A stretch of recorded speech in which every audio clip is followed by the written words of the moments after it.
We're just about halfway through it. Duchesne turns on the Jets. Duchesne scores! Have you ever wound up for a slap shot and end up barely moving the puck? Yeah, that's not a slap shot. That's an embarrassing noise followed by everyone laughing at you. But when you do hit it right, oh, there's nothing like it. The sound, the speed, that moment where everyone ducks because they don't want to die. That's hockey magic. Cuts his way in. Wenberg to the net. Wenberg scores! Today, we're breaking down how to shoot a slapper the right way, not the hope for the best and swing like a caveman way. We're talking real mechanics, timing, physics, and a little bit of attitude. Because a proper slapper isn't just about power. It's about control, rhythm, and confidence. So grab your stick, take a breath, and let's turn that noodle swing into something goalies actually fear. Here's the thing. A slap shot isn't just hit the puck hard. If it were, everyone would be blasting 100-mile-per-hour rockets.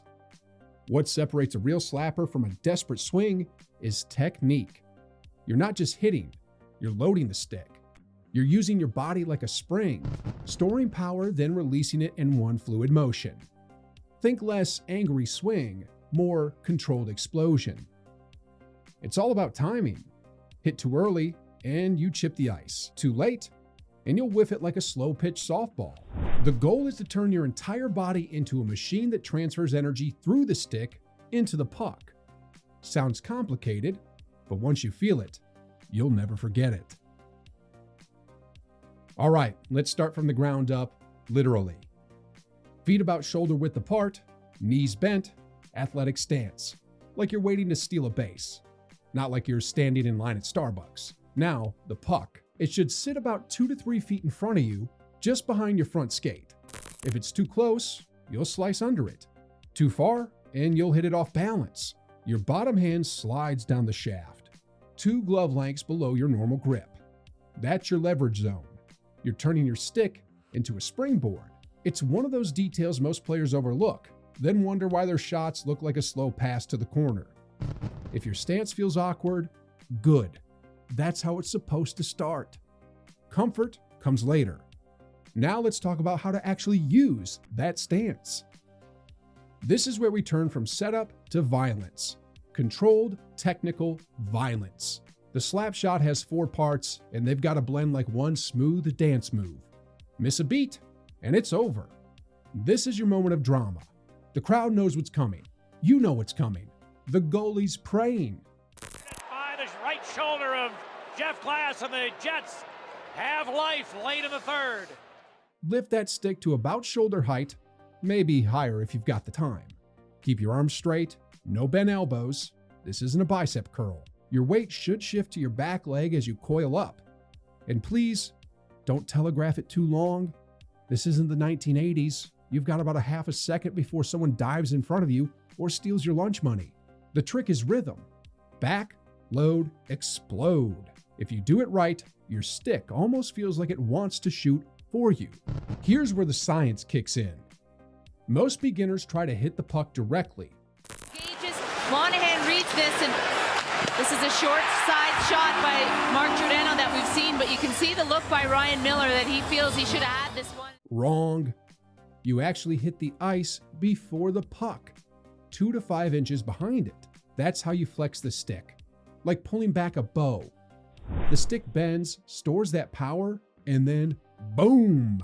It snaps forward, unleashing all that energy straight into the puck. If you skip this step, you're just slapping at air. And when your stick flexes right, you'll hear it. That crisp crack. That sound every hockey player secretly lives for. Think of your stick like a catapult. You're pulling it back with your whole body, not your arms. When it whips forward, it's not brute force. It's physics doing you a favor. This is the engine behind your power, the secret sauce.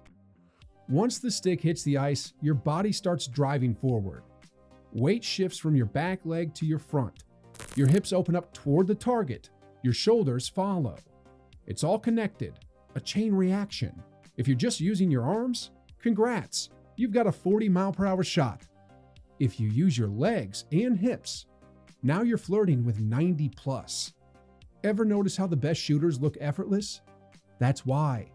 They're not muscling the puck. They're transferring energy efficiently. He will corral it as Lamico got a stick shot, score! The power play connects again. So next time you shoot, ask yourself, did I twist or did I just lean? If you're not turning those hips, you're leaving 30% of your power on the table. If the follow-through looks bad, the shot is bad.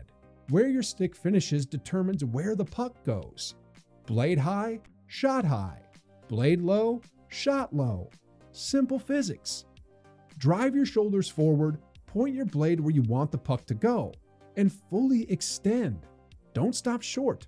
That's rookie energy. You're not tapping it, you're finishing it. And roll those wrists through the shot. That's how you keep it accurate. Without it, the puck flies wild like you're trying to hit a fan in row 3. Let's roast some bad habits. First, hitting the puck directly. Stop doing that. You're not playing baseball. You need that ice contact to flex the stick, otherwise it's just noise. Second, bad puck placement. Too far back, and you'll slice it.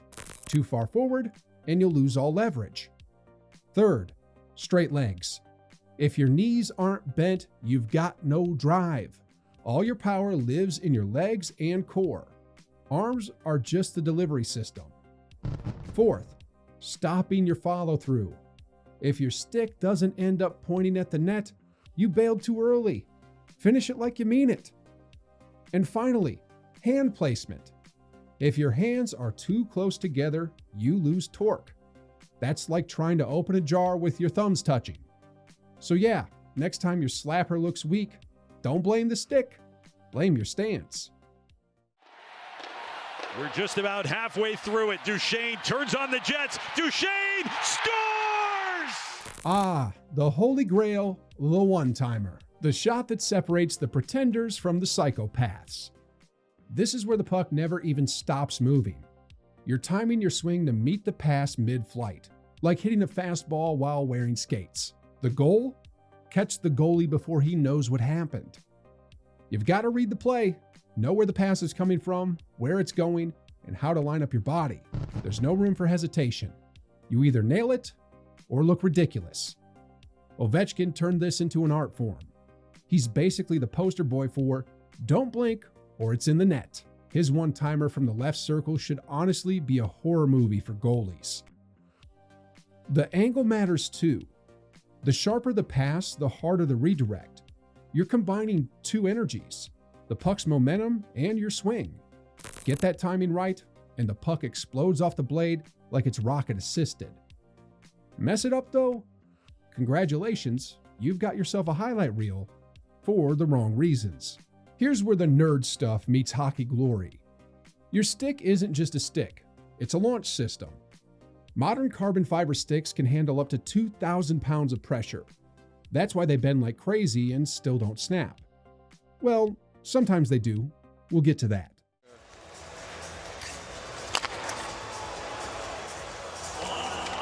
Well, 102.4 on his first shot. The flex rating is key.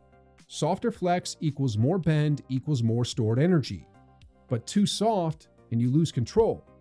It's a balance. And yes, technique beats gear every time.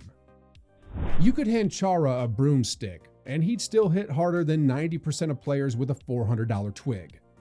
When you hit the ice, the stick bends back. Then, as it straightens, it catapults that energy into the puck. That's where the boom comes from. The stick literally whips the puck forward faster than your hands ever could. It's violent, it's beautiful, it's hockey physics at its finest. All right, let's talk legends. Zdeno Chara, the undisputed king, 108.8 miles per hour. The guy's basically a tree that learned how to shoot. He won the hardest shot competition 5 times and made goalies genuinely question life choices. Shea Weber, close second. Run, taps it low for Krejci. All the way to Chara, he scored! 108.5 miles per hour. And he once shot a puck through the net at the Olympics. Through it. That's not hockey. That's artillery. Al McInnes, the OG slapper. Wooden stick, no tech, just pure muscle and precision. His shot literally broke a goalie's mask once. You don't get more old school than that. Then there's Bobby Hull, the Golden Jet. The guy who curved his blade and changed the game forever. Rumors say his shot hit 118 miles per hour, though nobody had a radar back then. Honestly, I believe it. And don't forget the modern cannons. Ovechkin, Stamkos, Dustin Byfuglien, Sheldon Soray, guys who make the boards shake. Every era's got one thing in common. They all respected the art of the slapper. The slap wasn't born in a lab. It started by accident. Bernie Boom Boom Jeffrian was mad, missed the puck, swung again, and it exploded off his stick. That mistake became history. Before him, players like Eddie Martin and Dick Irvin were experimenting with hard shots in the early 1900s, but Jeffrian made it famous and dangerous enough to make goalies wear masks.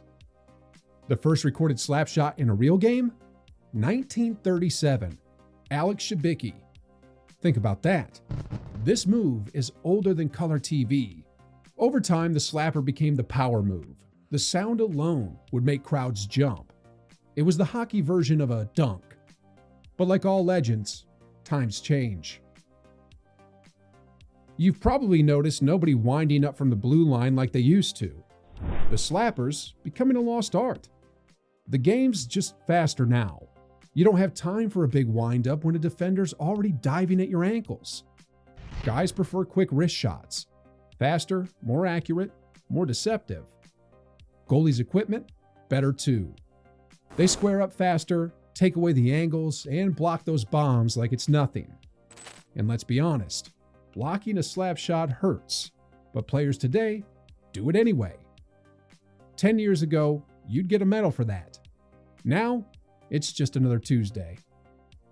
Still, on the power play, the slapper's alive and well, because when you've got time and space, nothing scares a goalie like a full wind-up. It's not gone, it's just evolved. You want to get better? Cool. Here's how. Start stationary. Break it into parts. Wind up, load, transfer, follow through. Slow and controlled, muscle memory first. Then add pauses. Stop between each phase. Feel the movement. Build the habit. Work on weight transfer. Back foot to front, like a pendulum. Do it without the puck first. You'll look weird, but you'll thank me later. Set up targets, old bottles, cones, and even an empty net. Aim low, 6 to 10 inches above the ice. That's where most goals live. Off the ice, build power. Squats, medicine ball twists, core work. The slap shot's a full body move, not just arms. And hey, practice on rollerblades if you can. It's the best way to keep your feet warm year-round without freezing to death.